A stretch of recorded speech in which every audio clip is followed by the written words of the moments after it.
Today I'm looking at the second publication of Conversation Tree Press, which is the 2019 short horror novella FAUN by Joe Hill. It was issued by the press in 2023 in a limitation of 736 copies, which included 500 standard copies and 200 deluxe copies. And Tony Gear, who runs Conversation Tree Press, was kind enough to send me on loan review copies of both the standard and deluxe states so that we can take a look. So I'll be looking at the two in order, and we'll have a look at what features differ between them and what they share in common. Starting with the standard state, we have this slipcase produced like the binding of the book by Ludlow Bookbinders. It is covered in this burgundy colour linen cloth, and just like the slipcase for Peter Pan, which I reviewed recently on this channel, it is also lined in black with a suede-like material that makes it nice and soft in there. It should help to protect the book from abrasion. The board is heavy duty.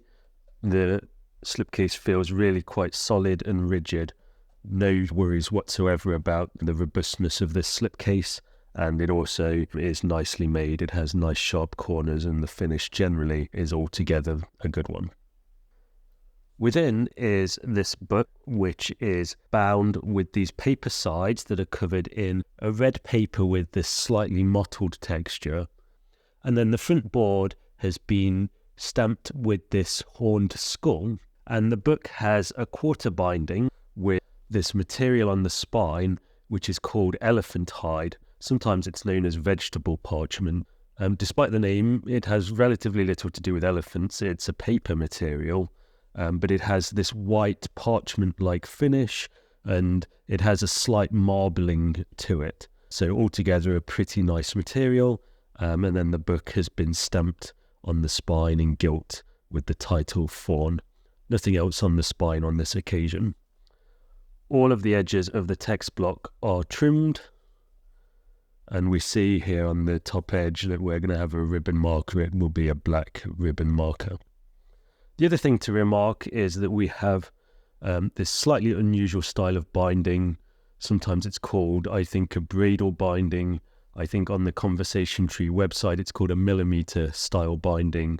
In any case, we have a quarter binding with a relatively small amount of this quarter binding material that just slightly makes it around onto the front, and then that tucks in underneath the front boards. It's not the format we see in most of the books that we see on this channel, and so I think that's also nice to have a slightly different and interesting binding. Just like the slipcase, the boards are heavy duty, the book's very rigid, so altogether it feels like a very nicely made book too. We open the book, we have end papers which are plain black, and then we come on to the paper of the edition, which is Munken Pure Rough cream paper in 120 grams per square meter. We've seen this paper before on the channel. It is, despite the name, a paper with a relatively smooth finish. Altogether, it feels like a modern, refined, fine press paper. The opacity of the paper is also good. Next, we reach the title page, and we see here printed boldly in red ink in a face that I think is appropriate for the subject matter of the book. The title FAUN, with the author Joe Hill, and this was published by Conversation Tree in 2023. And then here we have a line illustration, which is the first example of work by the edition's illustrator, Francois Vaillancourt. And this line illustration, just like all of the textual matter in the book, has been printed letterpress by Nomad Letterpress, and as one would expect from Nomad's work, the quality of reproduction throughout is very good. Everything is very crisp and clear. We have the contents page. This is, as I said, a short work of fiction. I think it runs to 50 pages, and it's divided into these two parts. The edition doesn't have any kind of original introduction, but I think that's quite appropriate given that, firstly, it's such a short work, and secondly, it was published so recently. Each of the two parts starts with another line illustration, again printed letterpress. So here's the beginning of part 1. And next, as we turn into the book proper, we see the first example of Francois Villancourt's colour illustrating work for the edition. So he's provided 12 colour plates, including one 2-page illustration, and they're printed for this standard edition on this white semi-gloss paper with a white border and then this gold trim around the edge. The illustrations, I believe, are produced digitally. Francois Villancourt is known for his work illustrating dark horror books of this nature, so his work, I think, is a very natural fit for this particular book, and they have this fairly gritty, realist style, but still with a slightly ethereal quality that again matches thematically the book. As for the text, it is set in Perpetua. That's a typeface that was designed in the first half of the 20th century by Eric Gill. It's one of my personal favourite faces. In this edition, the text is not terribly large, but there's fairly generous leading, that is to say, fairly generous spacing between the lines, and so it was not at all uncomfortable to read. So now I will leaf through the book and we'll take a look at some more of those colour illustrations.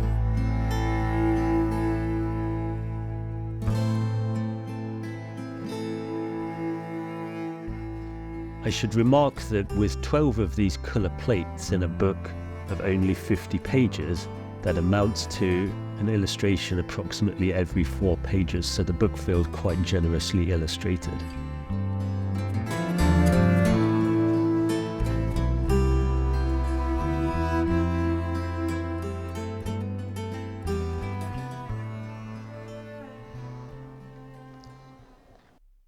As we reach the end of the first part of the novella, we find another interesting design decision, which is bound in here right in the middle of the book, is this sheet of Locta paper. So this is a Nepalese paper which has this very fibrous texture, and the reverse side of it has been printed densely in this copper ink, and that makes for a very interesting contrast. It's a very tactile paper with an interesting texture to it. But I think it's also an interesting design idea, because as we go from one part of the book to another, we really change the tone of the story, the setting of the story. And so it's quite appropriate, I think, also to have this physical barrier that we pass through as we progress between those two parts of the story. The second part, just like the first, begins with another line illustration by Francois Villancourt, and then we arrive at that 2-page colour plate that I mentioned. So let's fold that out. We see, just like the others, it is richly detailed, and we really see that the printing job, the reproduction of these illustrations is really quite good. We see a lot of detail and everything is nice and crisp and clear.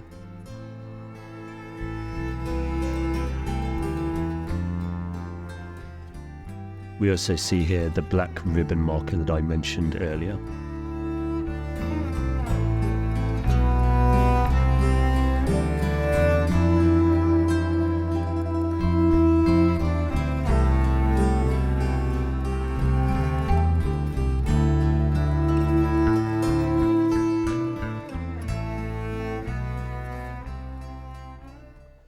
And then rounding out the standard edition, as usual, we have a colophon page. It is signed on this occasion by both the author and the illustrator, and these standard editions are not numbered.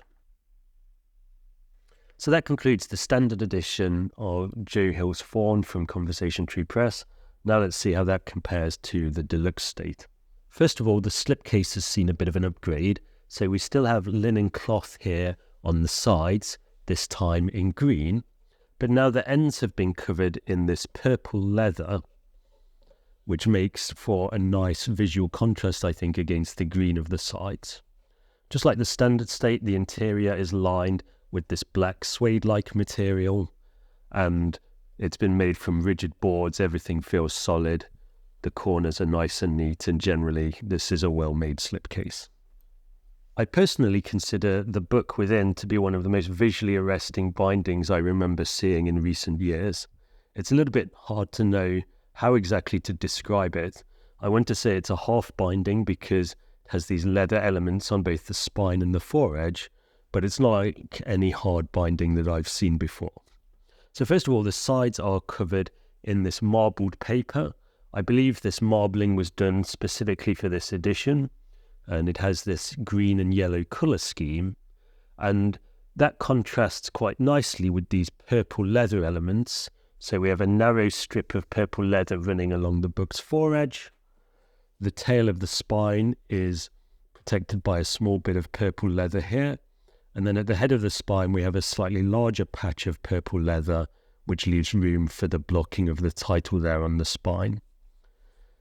It's an unusual design choice to have these small leather elements, but because it's unusual, it's interesting to me, and I find the overall colour scheme of purple, yellow and green to be quite striking, and the density of activity in this marbling also to be visually arresting. So altogether, another really nice binding job. The other upgrade that we have on the exterior of the edition is that now the top edge of the text block has been gilded, and we see a little bit of a hint here that we still have a ribbon marker, but now that ribbon marker is going to be purple rather than black, which means it will be colour matched to those elements on the binding. Opening the book, we arrive at end papers that have also seen an upgrade. So this is a Japanese paper that is quite interesting because it's been embossed with this linen texture. It's done quite a convincing job. Not only does it look quite a lot like linen, but even to the touch, one has slightly the tactile sensation of handling a cloth. The paper in this deluxe state has also seen an upgrade to 140 GSM Liber Charta paper. I don't think I've ever seen an edition with Liber Charta paper before, but it's being billed as a successor to Zircol paper. Many viewers of this channel will know Zircol paper as the perennial favourite of fine press publishers for many years, although their mill was forced to shut in 2020 after local flooding, and so it's quite exciting to have a potential successor lined up. I can see why people would make the comparison to Zircol. It has that texture about it that is smooth, but with a hint of a texture that makes it a little bit more interesting to handle. And also because we upgraded here to 145 GSM, the opacity has also improved a little bit.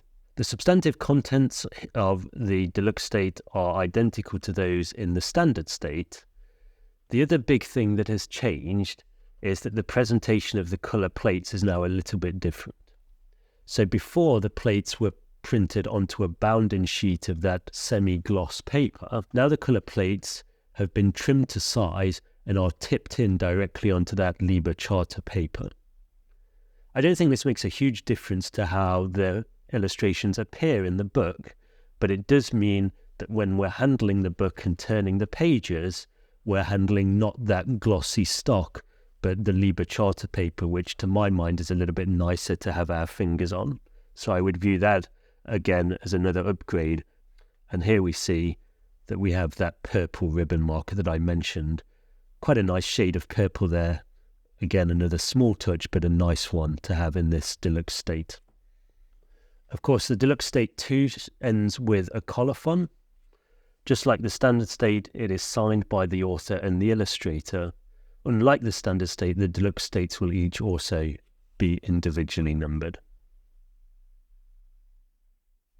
So that is FAUN by Joe Hill, published by Conversation Tree Press in 2023, the second edition offered by that press, and I think another really nice one.